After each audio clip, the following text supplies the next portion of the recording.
Bueno, ¿qué tal? Buenas tardes a todos. Bueno, la presentación ya está. Lo único que quería agregar es que, bueno, en mi tesis el objetivo es realizar un inventario de emisiones biogénicas de compuestos orgánicos volátiles para el noreste y centro de la República Argentina a partir de información satelital. Este seminario, si bien no tiene mucho que ver con esto, fue una posibilidad de poder tener mi primera experiencia utilizando esta herramienta tan útil en estos días, que es la teledetección. Así que bueno, estoy colaborando con un trabajo de Fer y de Ivana Tropper, de la CONAE, para tratar de evaluar un producto de la CONAE que se lanzó el año pasado, que es para mostrar la densidad de la columna troposférica de dióxido de nitrógeno para toda Sudamérica. Bueno, el objetivo era ver si los datos que se obtienen a través de este producto son comparables con las mediciones que se hacen en las estaciones de monitoreo terrestre. Bueno, como para contextualizar un poco, les quería comentar la importancia de investigar y trabajar con el tema de la contaminación del aire. Todos estos datos que les voy a presentar son de la Organización Mundial. Bueno, 7 millones son las muertes prematuras que fueron atribuibles a la contaminación del aire en el 2016. Esto está muy relacionado con otra estimación que también hizo la Organización Mundial de la Salud, que dice que el 36% de las muertes causadas por cáncer de pulmón están también relacionadas con la contaminación del aire. Lo mismo pasa con el 34% de las muertes producidas por accidentes cerebrovasculares y el 27% de las muertes producidas por paros cardíacos. Otra estimación también de la Organización Mundial de la Salud es que el 88% de todas estas muertes ocurren en países de ingresos bajos y medios. Además, en todo el mundo, el 92% de las personas que viven en ciudades no respiran aire limpio. Y particularmente en las Américas, más de 150 millones de personas viven en ciudades donde no cumplen con los límites de las guías de calidad del aire de la OMS. Esto hace que la contaminación del aire sea el principal riesgo ambiental para la salud pública. Esto es un poquito como para indicarles, para mostrarles la importancia de diagnosticar todos los problemas ambientales en relación a la calidad de aire para en un futuro poder establecer lineamientos para tratar de reducir todos estos problemas. Bueno, particularmente en este trabajo, los que les voy a presentar es un poquito las características generales del producto con el que se trabajó, y después cómo hicimos la evaluación en base a un análisis temporal de las emisiones de dióxido de nitrógeno y una comparación con los datos de las estaciones de monitoreo terrestres de 3 ciudades de Sudamérica. Bueno, el producto fue lanzado a mediados del año pasado por la CONAE, un grupo en el que está Fer, en el que se muestra la densidad mensual de la columna troposférica de dióxido de nitrógeno, derivado de datos que recolecta diariamente el sensor TROPOMI que está a bordo del Sentinel-5. Toda esta información es para Sudamérica, este producto en particular es para Sudamérica, expresa sus datos en micromol por metro cuadrado y está conformada por 4 bandas. En la primera banda podemos observar el promedio de la densidad mensual. En la segunda banda podemos ver la mediana, en la tercera el desvío estándar y en una cuarta banda se expresan la cantidad de datos que hay por píxel. Si bien les decía que el producto está disponible desde mediados del año pasado, recopila datos desde julio del 2018. Bueno, toda esta información se puede ver desde la página de la CONAE, que tiene un visualizador en línea y se puede descargar libremente todas las imágenes de todos los meses. Particularmente trabajamos con dióxido de nitrógeno porque es un contaminante secundario que se produce a partir de la oxidación del óxido de nitrógeno, particularmente en la quema de combustibles fósiles y de biomasa a altas temperaturas. Y posteriormente esta formación propicia la formación de otros contaminantes como el ozono troposférico. Esto lo hace importante a la hora de monitorearlo por todas las consecuencias en la salud pública que implican, que están directamente relacionadas con el sistema respiratorio. Además, por el origen de este contaminante, se lo utiliza muchas veces para el monitoreo de transporte y de la energía de los centros urbanos. Bueno, para este trabajo nos centramos en dos conjuntos de datos, que son los recursos que teníamos disponibles, que son las imágenes satelitales provenientes del producto que les estuve comentando, y las estaciones de monitoreo terrestre que proporcionan datos periódicamente.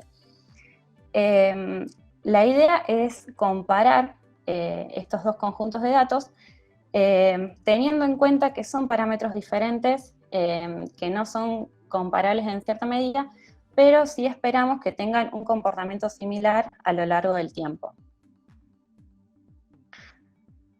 Bueno, como para establecer un poco los límites del trabajo, nos centramos en 3 ciudades latinoamericanas, Buenos Aires, Santiago de Chile y Sao Paulo, principalmente porque eran las 3 ciudades de las que encontramos datos abiertos de las estaciones de monitoreo terrestre. La serie temporal la cortamos entre agosto del 2018 y mayo de este año. No tuvimos en cuenta julio del 2018, que es la primera imagen que está disponible, porque nos arrojaba muchos errores y datos faltantes. Bueno, en estas ciudades, quienes se encargan de estas redes de monitoreo, en Buenos Aires es el APRA, que es la Agencia de Protección Ambiental. En Santiago es el SINCA, que es el Sistema Nacional de Información de Calidad del Aire. Y en Sao Paulo es la Compañía Ambiental del Estado de Sao Paulo. Recién mencioné que es una red de monitoreo que hay en cada ciudad, porque hay muchas estaciones, o varias estaciones en cada ciudad. Entonces, a los fines prácticos, elegimos una estación por ciudad, teniendo varios criterios en cuenta. En cuanto a Buenos Aires, nos quedamos con la estación Córdoba. Particularmente Buenos Aires tiene 3 estaciones de monitoreo, y en las 3 había datos faltantes, pero en esta estación, que era además una de las más céntricas, había menos datos faltantes. En cuanto a Santiago, nos quedamos con la estación Parque O'Higgins, porque también es una de las más céntricas y cumplía con todos los requisitos de la serie temporal. Y en Sao Paulo también la estación Pinheiros es una de las más céntricas. No es la más céntrica porque no todas monitorean dióxido de nitrógeno. Así que, bueno, nos quedamos con esto. Ahora les voy a contar cómo fue un poquito el procesamiento de todos estos datos.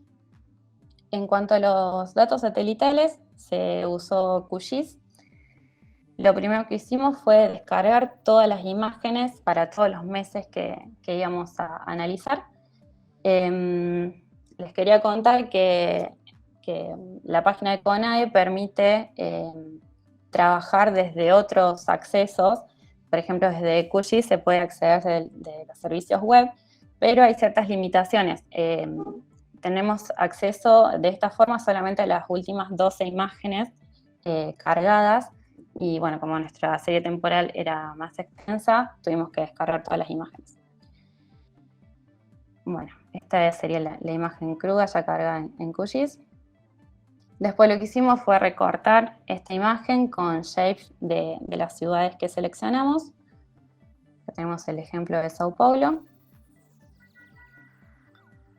Después lo que hicimos fue poligonizar estas imágenes para poder tener acceso a las estadísticas de la imagen en general.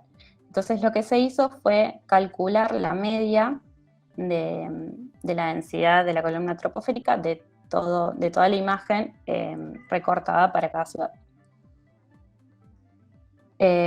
Bueno, este es lo que nos tira cuando analizamos las estadísticas, nos quedamos con la media. Y por último lo que hicimos fue mapear todo esto como para tener una visualización más general. Otro de los datos que observamos fue que los valores máximos de Buenos Aires y Sao Paulo eran mucho menores que los de Santiago. Fíjense, no sé si llegan a ver que los valores máximos de Buenos Aires rondan los 220 micromol por metro cuadrado, los de Sao Paulo 450 y Santiago alcanza los 800. Bueno, en cuanto al procesamiento de los datos de las estaciones de monitoreo, lo que hicimos fue descargar los CSV de las páginas de las agencias que les estuve nombrando. Podemos filtrar por fecha, por contaminante y por las estaciones que decidimos trabajar. Después lo que hicimos fue filtrar los datos útiles de los que no nos eran útiles. Este es el ejemplo de la planilla que descargamos para Buenos Aires. Nos quedamos con la columna resaltada, que es el dióxido de nitrógeno para Córdoba. Vemos también que que también se monitorean otros contaminantes y bueno, que están las otras estaciones. Otro dato a resaltar en esta filmina es que los datos de las estaciones de monitoreo terrestre tienen una frecuencia horaria. Vean que para un solo día tenemos 24 registros. Entonces lo que tuvimos que hacer para que sea comparable con las imágenes mensuales del producto de CONAE fue promediar todas las horas y los días para llegar a un promedio mensual. Y por último, tuvimos que convertir los datos de Buenos Aires y de Chile, porque estaban expresados en parte por billón, a microgramo por metro cúbico, para que coincida con Pineiros. Y bueno, finalmente llegamos a este gráfico. En amarillo pueden ver las medias mensuales que obtuvimos a través de la poligonización de las imágenes que les mostré. Y en verde vemos los promedios mensuales de las estaciones de monitoreo. Acá se pudo corroborar esto que pensábamos de que deberían tener un comportamiento similar. En Santiago es muy evidente esta similitud, pero en Buenos Aires y Sao Paulo, si bien no es tan evidente, tienen un comportamiento que cuando aumenta la densidad de la columna troposférica, aumenta la concentración también. También es evidente el aumento en los meses invernales y el descenso en los meses estivales. Y otra cosa que observamos es el descenso de las emisiones o de la densidad de la columna en los meses que están relacionados con las restricciones a la circulación principalmente por la pandemia de COVID. Que seguramente hayan escuchado porque hubo mucha difusión de no solamente el dióxido de nitrógeno, muchos otros contaminantes también disminuyeron por estas medidas. Y bueno, en resumen, las conclusiones a las que arribamos fue que el comportamiento del dióxido de nitrógeno es estacional, que aumenta en los meses invernales debido a las emisiones por calefacción y transporte, y desciende en los meses de verano. Bueno, esta observación de que en los meses de restricciones por la pandemia el dióxido de nitrógeno disminuyó bastante. Y por último, que los datos realmente coinciden y tienen un comportamiento similar a los datos recolectados por las estaciones de monitoreo, por lo que, bueno, pueden ser comparables.